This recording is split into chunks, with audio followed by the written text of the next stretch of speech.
Video ini berisi rangkuman materi mata pelajaran agama Islam untuk siswa kelas 8 semester 1 dan 2. Materi video bab 1 meyakini kitab-kitab Allah, mencintai Al-Quran. Bab 2 menghindari minuman keras, judi, dan pertengkaran. Bab 3 mengutamakan kejujuran dan menegakkan keadilan. Bab 4 lebih dekat kepada Allah dengan mengamalkan sholat. Bab 5 jiwa lebih tenang dengan banyak melakukan sujud. Bab 6 pertumbuhan ilmu pengetahuan pada masa Umayyah. Bab 7 rendah hati, hemat, dan sederhana. Bab 8 meneladani sifat-sifat mulia dari Rasulullah Subhanahu wa Ta'ala. Bab 9 hormat dan patuh kepada orang tua dan guru. Bab 10 menghiasi pribadi dengan berbaik sangka dan beramal. Bab 11 ibadah puasa membentuk pribadi yang bertakwa.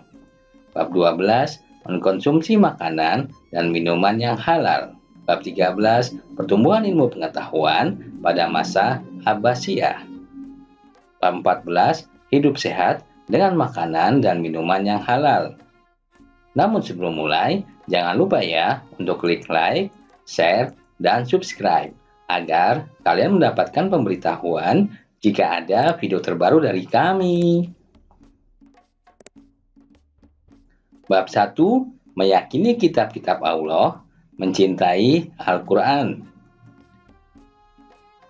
Iman kepada kitab Allah Subhanahu wa Ta'ala berarti percaya dan yakin dengan sepenuh hati bahwa Allah Subhanahu wa Ta'ala telah menurunkan kitab-kitabnya kepada para rasulnya untuk disampaikan kepada seluruh umat manusia.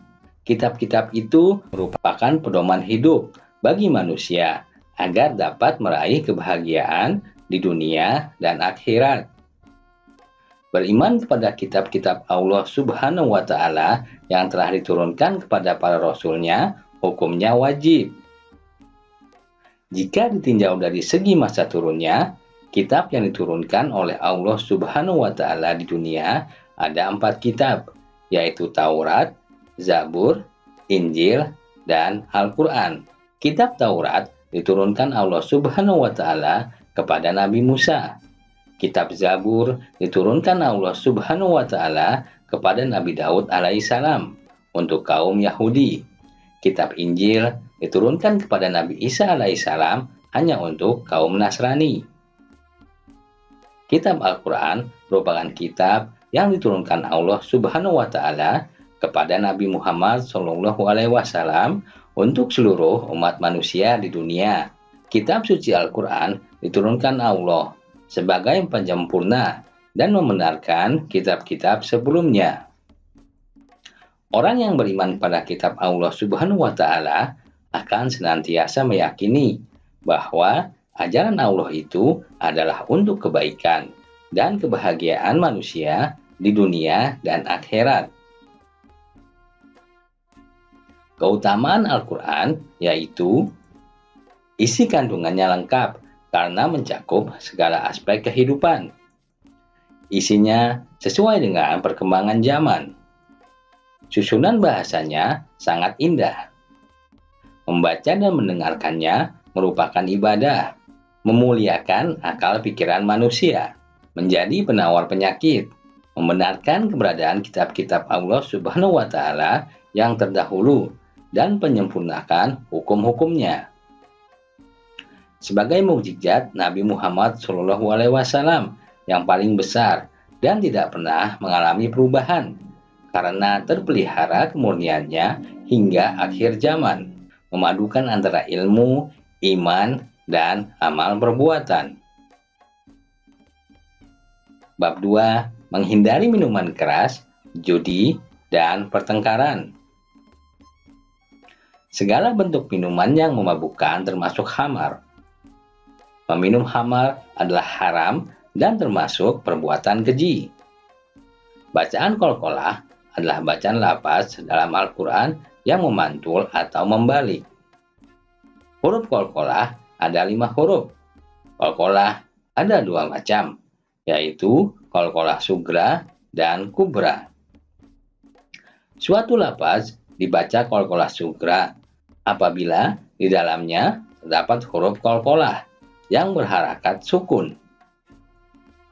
Suatu lafaz dibaca qalqalah kubra apabila di dalamnya terdapat huruf qalqalah yang berharakat hidup, tetapi diwakafkan atau berhenti, sehingga huruf qalqalah tersebut dibaca sukun.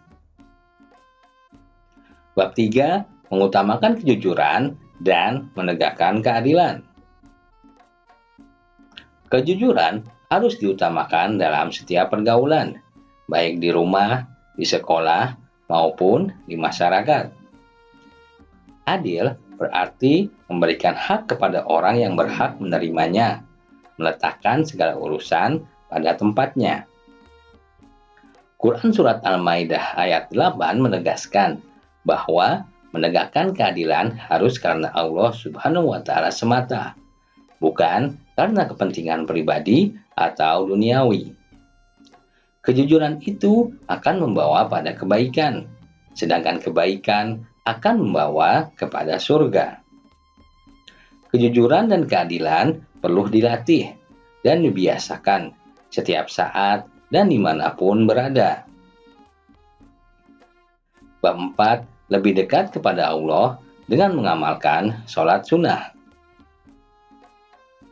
Sholat sunnah adalah sholat yang dianjurkan untuk mengerjakannya.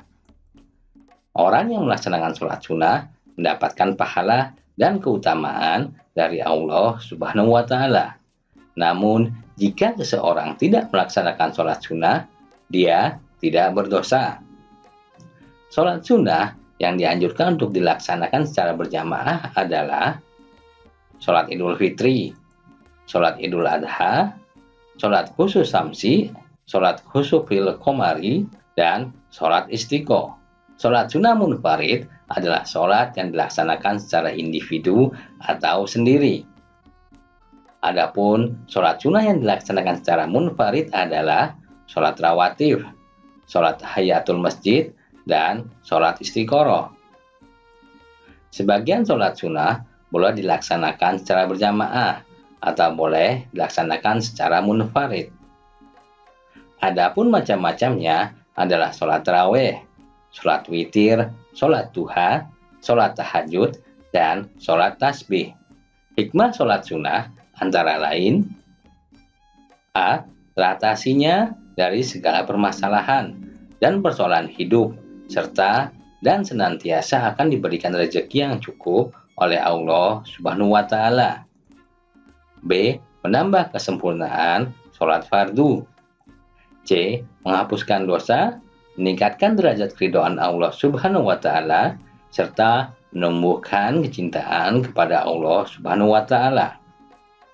D. Sebagai ungkapan rasa syukur kita kepada Allah Subhanahu wa Ta'ala atas berbagai karunia besar yang sering kurang kita sadari. E. Mendatangkan keberkahan pada rumah yang sering digunakan untuk sholat sunnah. Hidup menjadi terasa nyaman dan tentram. Bab 5. Jiwa lebih tenang dengan banyak melakukan sujud.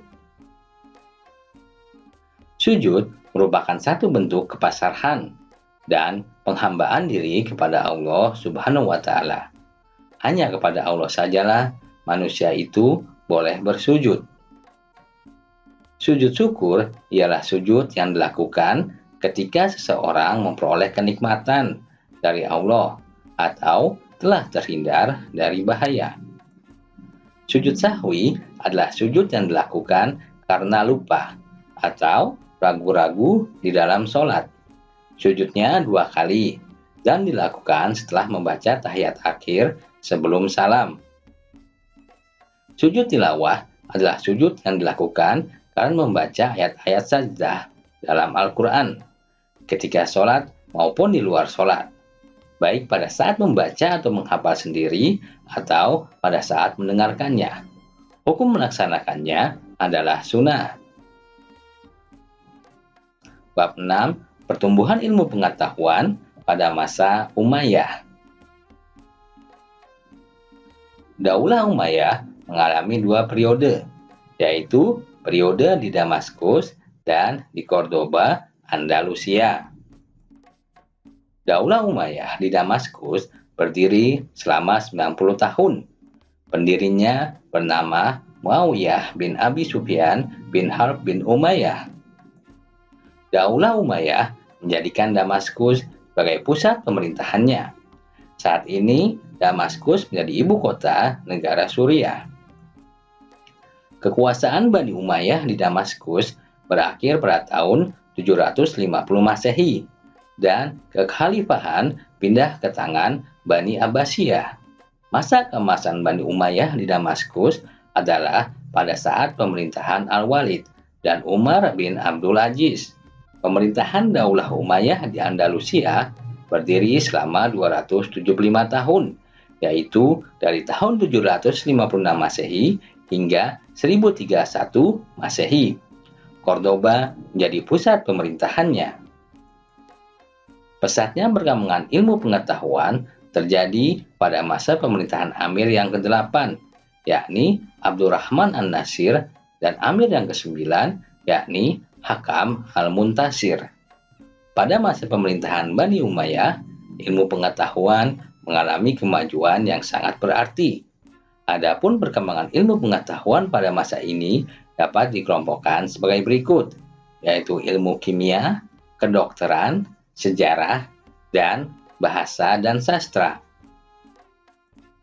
Selain ilmu pengetahuan, pada masa Bani Umayyah juga berhasil mengembangkan bidang lainnya, yaitu arsitektur, organisasi militer, dan perdagangan. Bab 7, rendah hati, hemat, dan sederhana membuat hidup lebih mulia. Rendah hati disebut juga dengan tawadu. Pengertian tawadu adalah sikap diri yang tidak merasa lebih dari orang lain. Orang yang tawadu berkeyakinan bahwa semua kelebihan yang ada dalam dirinya semata-mata merupakan karunia dari Allah Subhanahu wa Ta'ala.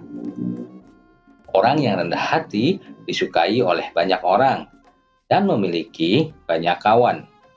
Biasanya, orang yang demikian akan lebih dekat dengan kesuksesan.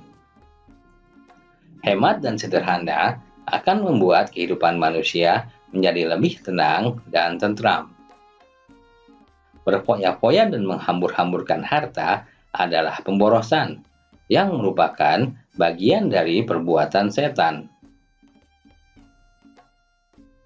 Bab 8, meneladani sifat-sifat mulia para Rasul Allah Subhanahu wa Ta'ala.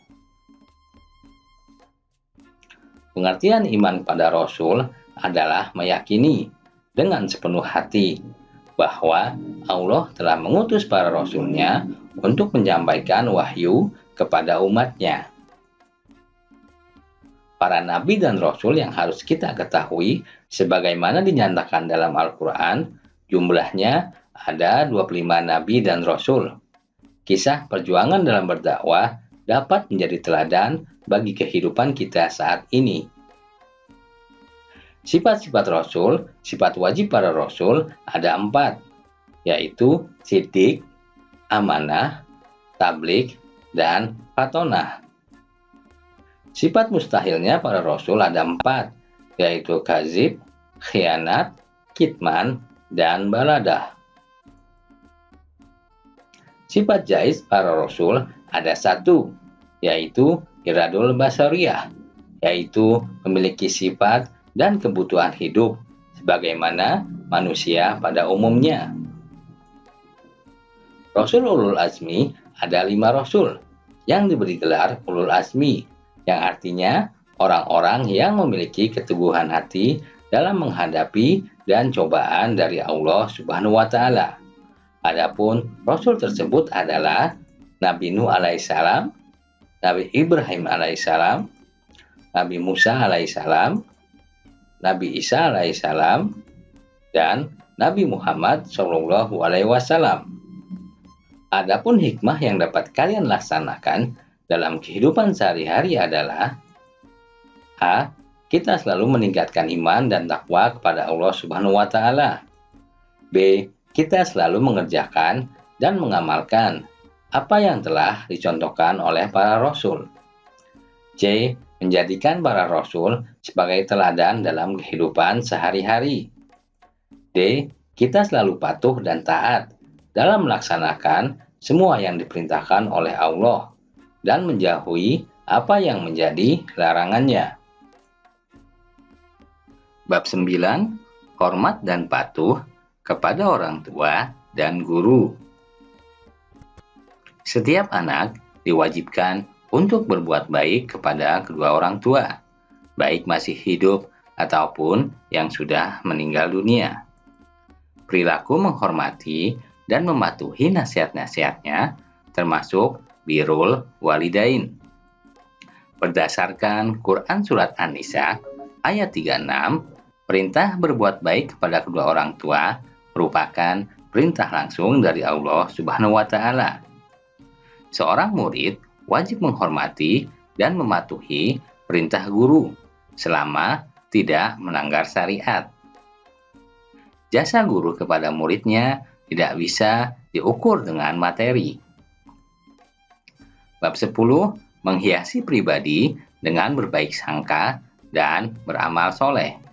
Amal soleh yaitu segala perbuatan yang bermanfaat bagi dirinya atau orang lain dan sesuai dengan akal rasional, Al-Quran, serta As-Sunnah. Antara iman dan amal soleh merupakan suatu kesatuan dan tidak dapat dipisahkan. Seseorang yang beriman tanpa diikuti amal soleh, keimanannya tidak ada artinya. Sebaliknya, amal soleh tanpa didasari iman yang benar, amalnya tidak ada nilainya di hadapan Allah Subhanahu wa ta'ala. Sebuah amal soleh akan sah jika memenuhi syarat sebagai berikut. A. Amal soleh dilakukan dengan mengetahui ilmunya. B. Amal soleh itu dikerjakan dengan niat ikhlas karena Allah Subhanahu wa ta'ala.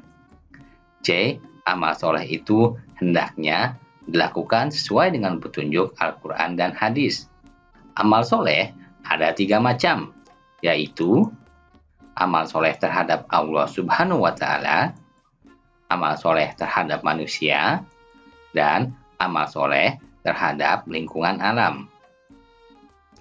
Amal jariyah yaitu perbuatan kebajikan yang dilakukan secara ikhlas dengan mengharapkan ridho Allah Subhanahu wa ta'ala dan mendatangkan pahala bagi pelakunya meskipun ia telah meninggal. Amal soleh dan baik sangka akan mendatangkan banyak manfaat bagi pelakunya dan orang lain. Berbaik sangka ada 3 macam, yaitu berbaik sangka kepada Allah Subhanahu wa ta'ala, berbaik sangka kepada diri sendiri, dan berbaik sangka kepada orang lain. Bab 11. Ibadah puasa membentuk pribadi yang bertakwa. Menurut istilah, puasa adalah menahan diri dari segala sesuatu yang membatalkannya, mulai dari terbit fajar sampai terbenamnya matahari, dengan niat dan beberapa syarat tertentu. Puasa wajib ada 4, yaitu puasa di bulan Ramadan, puasa kifarat, puasa qada, dan puasa nazar. Syarat wajib puasa adalah berakal, balik, dan mampu untuk melakukan puasa. Syarat sahnya puasa adalah Islam, mumayyiz, suci dari darah haid dan nifas, dalam waktu yang diperbolehkan untuk berpuasa. Rukun puasa adalah niat untuk berpuasa dan menahan diri dari segala sesuatu yang membatalkan puasa, dari terbit fajar sampai terbenamnya matahari.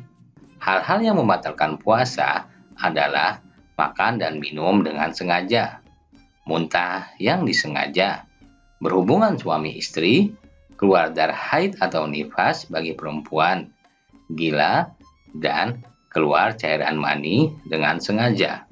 Orang-orang yang boleh berbuka pada bulan Ramadan adalah orang yang sedang sakit, orang yang sedang dalam perjalanan jauh, orang tua yang sudah lemah dan tidak kuat lagi untuk berpuasa, orang yang sedang hamil, dan menyusui anak. Puasa sunnah apabila dikerjakan akan mendapatkan pahala, tetapi jika tidak dikerjakan tidak mendapat dosa. Contoh puasa sunnah adalah puasa 6 hari pada bulan Syawal, puasa hari Arafah, dan puasa hari Senin Kamis. Waktu yang diharamkan untuk berpuasa adalah hari raya Idul Fitri dan Idul Adha, hari Tasyrik yaitu tanggal 11, 12, dan 13 Zulhijjah, dan hari yang diragukan. Hikmah puasa: A. Meningkatkan iman dan takwa, dan mendorong seseorang untuk rajin bersyukur kepada Allah Subhanahu wa Ta'ala, yang merupakan tujuan utama orang yang berpuasa. B. Menumbuhkan rasa solidaritas terhadap sesama, terutama kasih sayang terhadap fakir miskin. C. Melatih dan mendidik kesabaran dalam kehidupan sehari-hari. D. Dapat mengendalikan hawa nafsu.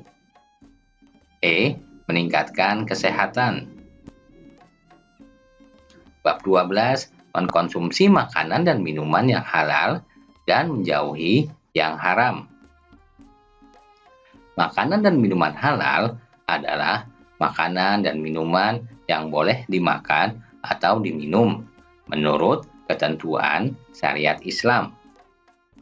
Makanan dan minuman haram adalah makanan dan minuman yang tidak boleh dimakan dan diminum menurut ketentuan syariat Islam. Kriteria kehalalan sebuah makanan meliputi 3 hal berikut ini. A. Halal pada wujud zat makanan itu sendiri. B. Halal pada cara mendapatkannya. C. Halal pada proses pengolahannya. Jenis-jenis makanan halal adalah: A. Semua jenis makanan yang tidak diharamkan oleh Allah Subhanahu wa Ta'ala dan Rasul-Nya. B. Semua jenis makanan yang tidak kotor dan tidak menjijikan. C. Semua jenis makanan yang tidak mendatangkan mudarat, tidak membahayakan kesehatan tubuh, tidak merusak akal, serta tidak merusak moral dan akidah. Jenis-jenis makanan yang diharamkan: A. Semua makanan yang disebutkan dalam Quran Surat Al-Maidah ayat 3. B. Semua jenis makanan yang mendatangkan mudarat terhadap kesehatan badan, jiwa, akal, moral, dan akidah. C. Semua jenis makanan yang kotor dan menjijikan. D. Makanan yang didapat dengan cara batil. Jenis-jenis minuman yang halal adalah semua jenis air atau cairan yang tidak memabukkan. Bab 13. Pertumbuhan ilmu pengetahuan pada masa Abbasiyah. Kemajuan Islam pada masa Bani Abbasiyah. Daulah Abbasiyah didirikan oleh Abdullah Al-Saffah pada tahun 132 Hijriah atau 750 Masehi. Daulah Abbasiyah merupakan kelanjutan dari pemerintahan Daulah Umayyah yang telah hancur di Damaskus. Kemajuan dan perkembangan pada periode Bani Abbasiyah dipengaruhi oleh 2 faktor, yaitu faktor internal dari ajaran agama Islam dan faktor internal proses sejarah umat Islam dalam kehidupannya. Perkembangan ilmu pengetahuan pada masa Bani Abbasiyah. Pada masa Daulah Abbasiyah adalah masa keemasan bagi umat Islam, atau yang sering disebut dengan istilah The Golden Age. Perkembangan kebudayaan pada masa Bani Abbasiyah. Pusat peradaban Islam pada masa Daulah Abbasiyah adalah di kota Baghdad dan kota Samara. Kemajuan yang dicapai tidak hanya mencakup kepentingan sosial saja, tetapi juga aspek peradaban dalam semua aspek kehidupan, seperti administrasi pemerintahan dengan biro-bironya, sistem organisasi militer, administrasi wilayah pemerintahan, pertanian, perdagangan, dan industri, Islamisasi pemerintahan, kajian dalam bidang kedokteran, astronomi, matematika, geografi, historiografi, filsafat Islam, teologi, hukum fikih, dan etika Islam, sastra, seni, dan penerjemahan, serta pendidikan, kesenian, arsitektur, meliputi pendidikan dasar kutab, menengah, dan perguruan tinggi, perpustakaan, dan toko buku, media tulis, seni rupa, seni musik, dan arsitek. Hikmah mempelajari sejarah pertumbuhan ilmu pada masa Daulah Abbasiyah. Meningkatkan keimanan kepada Allah Subhanahu wa Ta'ala dengan melaksanakan segala perintahnya dan menjauhi larangannya. Menumbuhkan semangat menuntut ilmu, baik ilmu agama maupun ilmu dunia, seperti yang telah dicontohkan oleh para cendekiawan Islam, mengembangkan nilai-nilai kebudayaan yang sesuai dengan ajaran Islam. Membina rasa kesatuan dan persatuan umat Islam dan kerukunan beragama di seluruh dunia yang tidak membeda-bedakan suku, bangsa, negara, warna kulit, dan sebagainya. Bab 14, hidup sehat dengan makanan dan minuman yang halal serta bergizi.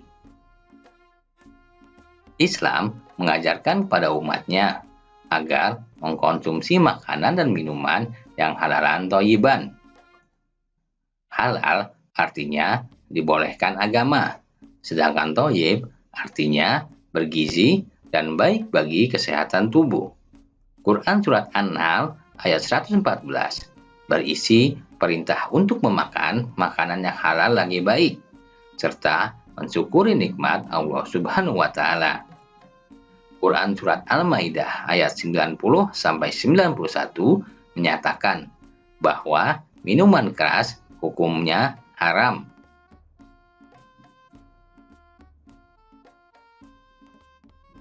Demikianlah rangkuman materi pelajaran agama Islam untuk siswa kelas 8 semester 1 dan 2. Sampai jumpa di video lainnya. Jangan lupa untuk klik like, subscribe, dan tekan loncengnya agar kalian mendapatkan pemberitahuan jika ada video terbaru dari kami.